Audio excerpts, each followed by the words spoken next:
Hello guys, a very good evening to all of you. कैसे हैं आप सभी लोग? दोस्तों, जैसा कि आप लोग देख पा रहे हैं, आज हम लोग मॉड्यूल सी से रिलेटेड कुछ इंपॉर्टेंट न्यूमेरिकल करने वाले हैं जो एग्जाम में बार बार रिपीट होते हैं या फिर एग्जाम में आने के जिनके चांसेस हैं। तो चलिए पहला क्वेश्चन देखते हैं। यहाँ पर बात हो रही है सनराइज लिमिटेड की और इन्होंने बताया है कि इनका ऑपरेटिंग प्रॉफिट इतना है, इक्विटी शेयर कैपिटल इतना है, रिजर्व सरप्लस इतने हैं, लॉन्ग टर्म लोन्स इनके पास ये हैं, नॉन बिजनेस एसेट्स ये वाले हैं और फिक्शियस एसेट्स जो हैं वो यहाँ पर ये वाले रहेंगे। तो अब ये यहाँ पर पूछ रहे हैं कि रिटर्न ऑन इन्वेस्टमेंट आपके लिए क्या रहेगा। तो देखिए, रिटर्न ऑन इन्वेस्टमेंट निकालने के लिए हमें सबसे पहले क्या करना होगा, हमें यहाँ पर देखना होगा कि हमारे पास में ऑपरेटिंग प्रॉफिट कितना है और कैपिटल एम्प्लॉयड कितनी रहेगी। तो कैपिटल एम्प्लॉयड निकालने के लिए आपको क्या करना है, आपको यहाँ पर share capital, reserve surplus, long term loans in सभी को आपस में ऐड करना है और जो भी आपके नॉन बिजनेस एसेट्स हैं और जो भी आपके फिक्शियस एसेट्स हैं आपको क्या करना होगा, इन सभी को यहाँ पर माइनस करना रहेगा। तो जब आप इस तरीके से जाओगे तो यहाँ पर क्या होगा, यहाँ पर आपके पास कैपिटल एम्प्लॉयड आ जाएगा। तो अपने अमाउंट्स लिखी यहाँ पर एंड हमने फाइंड आउट किया कि कैपिटल एम्प्लॉयड हमारे लिए ये रहेगा। फिर हमने क्या देखा था कि हमें यहाँ पर क्वेश्चन में ऑपरेटिंग प्रॉफिट बिफोर इंटरेस्ट और टैक्सेस पहले ही दे रखा है, मतलब ईबीआईटी भी बोल सकते हो आप इसको एक तरीके से, राइट। तो यहाँ पर हमने इसको लिखा और इसको डिवाइड कर दिया यहाँ पर 39 लाख से, जो कि है हमारा कैपिटल एम्प्लॉयड। तो आपके पास क्या आंसर आ जाएगा, यहाँ पर आपके पास रिटर्न ऑन इन्वेस्टमेंट आ जाएगा। अब यहाँ पर इन्होंने नेक्स्ट क्वेश्चन दिया है जिसमें इन्होंने बताया है स्काईलाइन लिमिटेड, इनके पास में यहाँ पर net profit after tax and preference dividend, मतलब यहाँ पर पहले आपने जो आपकी earning before interest and tax थी इसमें से इंटरेस्ट पेमेंट किया होगा, फिर आपने टैक्स पेमेंट किया होगा, उसके बाद में आपने यहाँ पर डिविडेंड पेमेंट की होगी, राइट। तो जब आपने डिविडेंड पेमेंट की होगी तो वो किसके लिए की होगी, सिर्फ और सिर्फ आपके प्रेफरेंस शेयर्स के लिए की होगी। तो यहाँ पर आपके पास में एक अमाउंट आ गई 6 लाख रुपीस की। फिर बोल रहे हैं नंबर ऑफ इक्विटी शेयर्स आपके यहाँ पर 1,50,000 है, ठीक है। अब आपको क्या निकालना है, आपको निकालना है अर्निंग्स पर शेयर। अर्निंग्स पर शेयर आप कैसे निकालते हो, net profit after tax and preference dividend जो आपका रहेगा उसको आप यहाँ डिवाइड कर देते हो। किसके साथ डिवाइड करोगे, उसको आप यहाँ पर नंबर ऑफ इक्विटी शेयर्स के साथ में डिवाइड कर देते हो। तो आपके पास में यहाँ पर आंसर आ जाता है, ठीक है। तो इस तरीके से आपको क्या करना है, आपको निकालना है अर्निंग पर शेयर यहाँ पर कितना होगा। अर्निंग पर शेयर होता क्या है, अर्निंग पर शेयर यहाँ पर वो हमारे पास अर्निंग होती है जो कि पर्टिकुलरली अगर यहाँ पर एक शेयर परचेज किया गया है किसी भी शेयर होल्डर के द्वारा, इन्वेस्टर के द्वारा, तो उन्हें जो इस पर अर्निंग होने वाली है apart from the market value of the share. चलिए नेक्स्ट क्वेश्चन है, साइकिल लिमिटेड है, इन्होंने यहाँ पर बोला है कि इनकी बैलेंस शीट कुछ इस तरीके से है कि इनके पास में एक लॉन्ग टर्म डेट है जो कि 12 लाख रुपए का है, इक्विटी शेयर कैपिटल इनके पास में 10 लाख रुपए है और रिजर्व इनके पास यहाँ 4 लाख रुपए के हैं। तो यहाँ पर आपसे पूछा है डेट एंड इक्विटी रेशियो क्या रहेगा। डेट इक्विटी रेशियो के लिए आप क्या करते हो, पहले आप देखते हो लॉन्ग टर्म डेट आपके पास कितना है और फिर आप यहाँ पर क्या देखते हो, share holders fund. Share holders fund में आपके पास क्या क्या आता है, यहाँ पर जो भी शेयर कैपिटल थी एक तो वो आ जाती है, प्लस रिजर्व एंड सरप्लस में जो पैसा होता है उसे भी हम कहाँ शो करते हैं, शेयर होल्डर्स के फंड में ही शो कर रहे होते हैं और ये हमारे लिए लाइबिलिटी ही होती है, ये भी याद रखना, ठीक है, बिजनेस एंटिटी कॉन्सेप्ट के अकॉर्डिंग। तो यहाँ पर हमने क्या किया, इसको निकाल लिया और इसको यहाँ पर क्या करते हैं, हम डेट के साथ में इसका रेशियो निकाल लेते हैं। तो डेट इक्विटी रेशियो हमारा आ जाएगा। नेक्स्ट क्वेश्चन है, यहाँ पर बोल रहे हैं कि आपको कुछ डेटा दिया गया है जेनिथ प्राइवेट लिमिटेड का। अब आपको क्विक रेशियो निकालना है। क्विक रेशियो क्या होता है, यहाँ पर क्विक वेरी शॉर्ट टर्म, ठीक है। तो वेरी शॉर्ट टर्म में हमें जो एसेट्स की जरूरत होती है, हम लिक्विड एसेट्स भी बोल सकते हैं, अपॉन करेंट लायबिलिटीज, ये हमारे किसका हिस्सा होते हैं, ये हमारे हिस्सा होते हैं क्विक रेशियो का। तो आपको क्या क्या चीजें दे रखी हैं, आपको यहाँ पर कैश दे रखा है, अकाउंट रिसीवेबल्स दे रखा है, इन्वेंट्री दे रखी है, प्रीपेड एक्सपेंसेस और करेंट लायबिलिटीज दे रखी हैं। राइट। अब अच्छा एक चीज याद रखना, जैसे इन्वेंट्री है, क्या आपको पता है आज जो आपके पास 10 लाख रुपए का माल है गोडाउन में, वो कितने दिन में बिक जाएगा? नहीं पता है। तो ऐसी सिचुएशन में इसको इन्वेंट्री को आप अपने लिक्विड एसेट का हिस्सा नहीं मानते हो, आप इनको करंट एसेट का हिस्सा मानते हो। सिमिलरली प्रीपेड एक्सपेंसेस, अब आप पैसा दे चुके हो, क्या वो आपके हाथ में है? नहीं। क्या आप उसे कैश या कैश इक्विवेलेंट्स में कन्वर्ट कर सकते हो? नहीं कर सकते हो। तो आप इसको यहाँ पर लेकर नहीं चल रहे होते हो। तो लिक्विड एसेट्स में आपका क्या आएगा? कैश और रिसीवेबल्स आपका आ जाता है। फिर आप क्या करोगे? लिक्विड एसेट्स को करंट लायबिलिटीज के साथ में यहाँ पर डिवाइड कर दोगे, तो आपके पास में क्या आ जाएगा? क्विक रेशियो आ जाएगा। नेक्स्ट क्वेश्चन है आपका, यहाँ पर बोल रहे हैं टाइटन ट्रेडर्स हैं जिनकी ओपनिंग इन्वेंट्री इतनी है, क्लोजिंग इन्वेंट्री इतनी है, कॉस्ट ऑफ गुड्स सोल्ड आपको बताया हुआ है। अब आपको पूछ रहे हैं इन्वेंट्री टर्नओवर रेशियो क्या रहेगा? कैसे निकालेंगे? Opening inventory plus closing inventory upon 2। इससे क्या निकलेगा आपका? इससे निकलेगा आपका एवरेज इन्वेंट्री। ठीक है, एवरेज इन्वेंट्री निकल गई। फिर आपको पता है कॉस्ट ऑफ गुड्स सोल्ड क्या है, और आपको पता चला एवरेज इन्वेंट्री क्या है। तो इसको आपको क्या करना है? यहाँ पर डिवाइड कर देना है। तो आपके पास क्या आ जाएगा? यहाँ पर आपके पास आ जाएगा inventory turnover ratio. So you are going to put the value directly here, then आपको यहाँ पर आंसर मिल जाएगा एवरेज इन्वेंट्री के लिए। एंड एवरेज इन्वेंट्री से आप क्या निकाल लोगे? एवरेज इन्वेंट्री से आप यहाँ पर कॉस्ट ऑफ गुड्स सोल्ड को यहाँ डिवाइड करते हो, एंड देन आपके पास आता है inventory turnover ratio. Inventory turnover ratio आपको क्या बता रहा है? एक तरीके से ये यहाँ पर आपको बता रहा है कि आपके पास में कितना इन्वेंट्री है और कितना आपका यहाँ पर रेवेन्यू जनरेट कर पा रहे हो अपने कोर बिजनेस एक्टिविटीज से। फिर आती है बात यहाँ पर प्रिंसिपल की, रेट ऑफ इंटरेस्ट की और टाइम की। ठीक है, तो आपको 180 डेज दिए हुए हैं, जिसमें आपको बोला गया है कि आपको 365 डेज लेकर चलने हैं एक साल में। तो यहाँ पर आपको सिंपल इंटरेस्ट मैच्योरिटी अमाउंट निकालनी है। अब सिंपल इंटरेस्ट मैच्योरिटी अमाउंट अगर आपको निकालनी है तो वो आप यहाँ पर किस तरीके से निकालोगे? देखो, इसके लिए आपको फॉर्मूला यूज करना है, A is equal to P1 plus RT। ठीक है, क्या फॉर्मूला यूज करना है आपको? ये वाला फॉर्मूला आपको यूज करना होगा। तो आप यहाँ पर क्या कर रहे हैं? यहाँ पर आपको प्रिंसिपल प्रोवाइडेड है 50,000 रुपीज, फिर आपको यहाँ पर 1 प्लस आपका R कितना है? यहाँ पर है 0.053, इसको मल्टीप्लाई करोगे 180 अपॉन 365 डेज से। ठीक है, तो आपके पास में यहाँ पर एक अमाउंट आ जाएगा जो कि है 51,306.5। ठीक है, सीधे यहाँ पर वैल्यूज पुट करने हैं। कब करने हैं? जब आपको निकालना है simple interest maturity amount. Okay, चलिए नेक्स्ट क्वेश्चन है।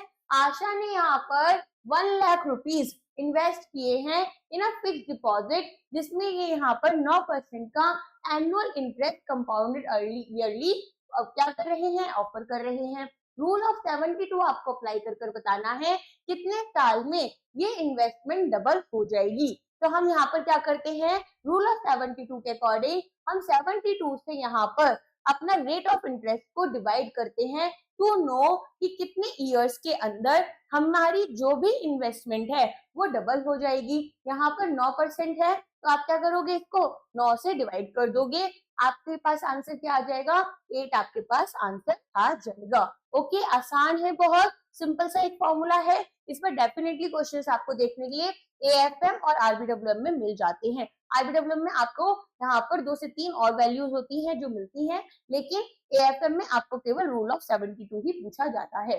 नेक्स्ट क्वेश्चन, आपको ईएमआई कैलकुलेट करनी है, किसके लिए? एक हाउसिंग लोन के लिए, जहां पर इंटरेस्ट रेट आपको दे रखा है 10.5% और ये रिपेबल कब है? 15 साल के अंदर। तो अब आपको क्या करना है? अब आपको यहाँ पर ईएमआई का फॉर्मूला यूज करना है। ईएमआई का फॉर्मूला क्या होता है? P into R. देखो कैसे याद करोगे इसको? P इंटू आर, फिर यहाँ पर 1 प्लस आर। ठीक है, यहाँ पर T ले लोगे, फिर इसके बाद में क्या करोगे? 1 plus R to the power T minus 1। ठीक है, और इसको इसके साथ मल्टीप्लाई कर देते हो। तो यहाँ पर आपके पास में क्या आ जाएगा, आपके पास में आ जाता है ईएमआई।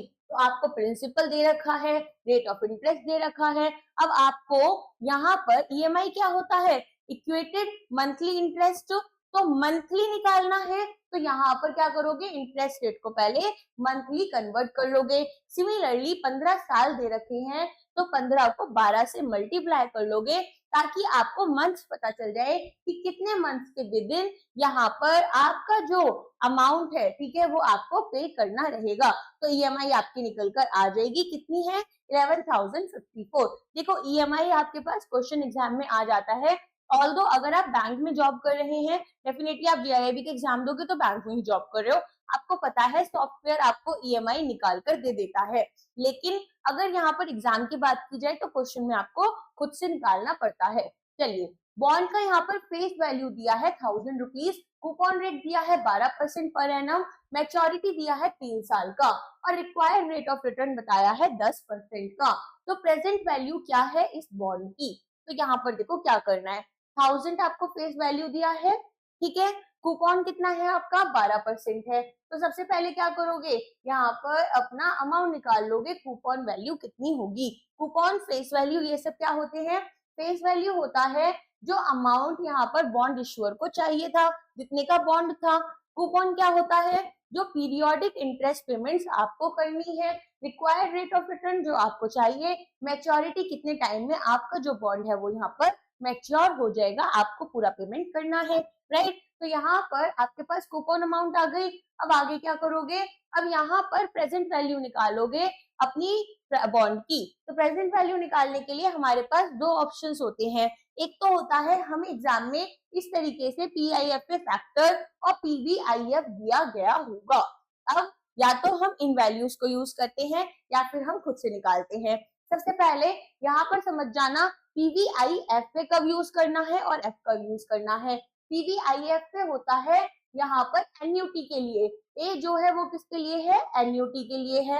एन्युटी क्या होती है, मैंने क्लास में आपको बहुत बार बताया है, पीरियोडिक पेमेंट्स होती हैं, राइट। तो यहाँ पर जो पीरियोडिक पेमेंट्स, रीपेमेंट्स आप कर रहे हो, वो आपकी यहाँ पर क्या आ जाती है, एन्युटी होती है। तो एन्युटी आप कब ले रहे हो, जब आप कूपन को कैलकुलेट कर रहे हो, कूपन की प्रेजेंट वैल्यू कैलकुलेट करोगे। और जब आप यहाँ पर मैच्योरिटी के टाइम में जो फेस वैल्यू की होगी उसे कैलकुलेट करोगे, तो आप पीवीआईएफ फैक्टर लोगे, ठीक है। तो अब आपको क्या करना है, प्रेजेंट वैल्यू निकालनी है सभी कूपन्स की, तो उसके लिए आप इसको यूज कर रहे हो। और प्रेजेंट वैल्यू निकालनी है प्रिंसिपल की। तो प्रेजेंट वैल्यू ऑफ कूपन्स निकालने के लिए क्या करोगे, यहाँ पर जो आपके पास में कूपन था उसके साथ में इसको मल्टीप्लाई कर दोगे, ठीक है। तो यहाँ पर इसको मल्टीप्लाई किया 120 इंटू 2.487 प्लस यहाँ पर प्रेजेंट वैल्यू आपके प्रिंसिपल की निकालोगे। प्रिंसिपल आपका कितना है, 1000 रुपीज है, इसको क्या करोगे, मल्टीप्लाई कर दोगे 0.751 के साथ में। तो इससे आपके पास क्या आ जाएगा, इससे आपके पास यहाँ पर पीवीआईएफ आ जाएगा, राइट। तो इस तरीके से आप क्या कर रहे हो, अपने लिए अमाउंट्स निकाल लोगे। मान लो आपको पीवीआईएफ टेबल नहीं दिया गया है, आपको नहीं बताए गए ये फैक्टर्स, अब आपको खुद से निकालना पड़ेगा। तो यहाँ पर क्या करोगे, यहाँ पर फॉर्मूला लगाओगे 1 + RN, ठीक है। इसका करोगे समेशन। समेशन क्यों कर रहे हो, क्योंकि यहाँ पर एन कितना था आपका, 3 साल तक है, ठीक है। तो यहाँ पर आपको ये कूपन पेमेंट पीरियोडिकली कर रहे हो, इसलिए इस तरीके से यूज करोगे। प्लस प्रेजेंट वैल्यू आप किसके लिए निकाल रहे हो, अपनी फ्यूचर वैल्यू के लिए निकाल रहे हो, सॉरी फेस वैल्यू के लिए निकाल रहे हो। तो फेस वैल्यू या प्रिंसिपल कुछ भी बोल सकते हो, इसके साथ में यहाँ पर अपना एन लेकर चलोगे, ठीक है। अभी यहाँ पर एन आपको एक्स लिख लेते हैं, जो भी आपको दिया होगा। तो ये होता है फॉर्मूला। कैसे कैलकुलेट करोगे, सबसे पहले कूपन कितना आया था, 120 आया था, ठीक है। रिक्वायर्ड रेट ऑफ रिटर्न आपका कितना था, 10%। तो यहाँ पर इसको कैसे लिखोगे, 0.10, फिर 1, समेशन करना है, 3 बार लेना पड़ेगा, 3 साल के लिए है मैच्योरिटी। तो फिर क्या करोगे, यहाँ पर 2 + 120 अपॉन 0 प्लस, सॉरी 1 + 0.10, ठीक है, 3 टाइम्स। ये हो गई कूपन पेमेंट्स।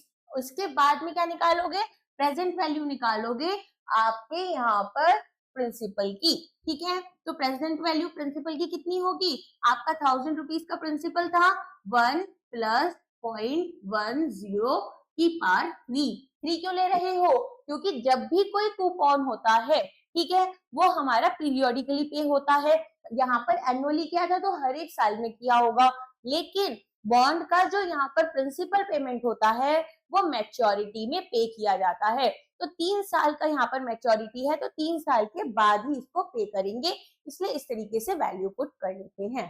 ठीक है, देखो अभी समझ में आ गया किस तरीके से होता है। एक बार प्रेजेंट वैल्यू का कॉन्सेप्ट और समझ लो। प्रेजेंट वैल्यू क्या होती है, यहाँ पर अगर आप देखोगे कि पास्ट में जो 10 रुपीज थे या 1 रुपी थी, ठीक है, पास्ट में 1 रुपी की वर्थ आज के 1 रुपए से ज्यादा थी।